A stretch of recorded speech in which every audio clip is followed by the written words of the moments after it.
for whatever reason, I believe a lot of people hear the word role player and it's almost as if it's got a negative connotation. It's almost as if, you're only a role player. I mean, if we're being honest, only 20 players in the NBA, your LeBron James and your Kevin Durant's and your Steph Curry's, guys that can do kind of a little bit of everything. Outside of your top 20 players in the NBA, almost everyone else in the NBA, the league that I'm most familiar with, are considered role players. The other 430 players in the league have one, sometimes two, very elite skill sets. Now, this doesn't mean that they're awful in other things, but they have one or two things that they can really hang their hat on. They are an elite level rebounder and shot blocker. They're an unbelievable defender and high energy guy. They are a knockdown shooter, and these guys are playing, at the top of their profession and the top of their craft. They are the best in the world at what they do, and they're still considered role players. So I think we need to switch the mindset that being a role player is somehow less than, because it's not. Every organization in business and basketball and hockey and anything in between, the vast majority of people in that organization are role players. What a great topic Alan Stein Jr. brings up here regarding role players. Alan Stein, that was a clip from my latest podcast, episode 86. Alan Stein is a football guy and also is a basketball guy and author of the book Raise Your Game, High Performance Secrets from the Best to the Best. An excellent book and a highly recommended read. And like I said, he talks about role players there. He talks about in the NBA how there's roughly 20, he says, star players that do everything and play huge minutes, and everyone else on every team would be considered a role player.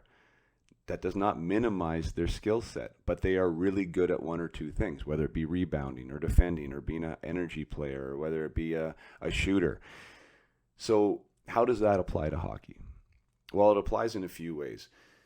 One of which I like Alan talking about is the stigma around a role, a stigma around owning a role, and that somehow this diminishes you as a human or as a player, which is completely not true.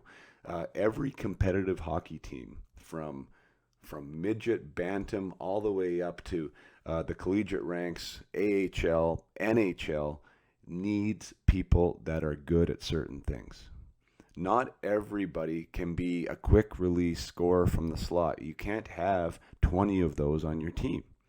You need to have guys that are going to forecheck. You need to have guys that are going to defend hard. You need to have guys that take pride in net front presence and take pride in blocking shots, take pride in the last minute of the game and not getting scored on. Some of these roles in hockey are less glamorous, let's say, than being the Auston Matthews or the Connor McDavid. But guess what? Everyone needs those guys that aren't flashy, that are going to provide energy, that are going to lay the big hit, that are willing to do some things that other players aren't going to do. That doesn't make you less of a hockey player. That makes you a very needed hockey player. And the thing that I think young players forget sometimes is that they're always wanting to be the first line power play guy, because I'm not sure, maybe that's where the glory is. That's where they feel the accolades are. That's where the scouts always talk to those guys. The thing is, the scouts are watching you and how you're going to plug in to their team.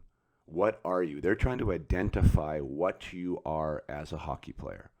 Now, they need players, a 5-6 D-man. They need a 7-8 forward. These are players that are needed on teams because they fill necessary roles. So it just breaks my heart when I watch players who are, let's just say, big and physical, and they take pride in getting the puck out of their end and blocking shots, and all they're spending their time worrying about is why they're not on the power play. Now, again, improving our skill set so we can become better and maybe we become more offensive and we can strive to score more goals. Those are great things. I'm never going to take that away. But don't forget who you are. Don't forget what you are as a player, and own that role the best that you can. Amplify it to the highest level of your ability so everyone on that team, everyone in the stands knows what you're amazing at. don't be shy about it. Be super courageous about it. Be super bold and brave with what it is you do well, and keep trying to amplify that. Continue to work on your strength. Continue to work on your strength, and the other parts of your game will follow in. So a lesson from Alan Stein there. There's nothing wrong with being a role player. In fact, role players are necessary for championships, for winners, for all teams everywhere. And when you own your role and you do that well, you'll be surprised how you can move on and move up the ranks, and you can continue to do the exact same things you're doing at lower levels. Don't try to be something you're not. You can aspire to be something else, but own who you are. And I promise you, you'll have more fun and you will be more valuable to the team that you're on. Cheers.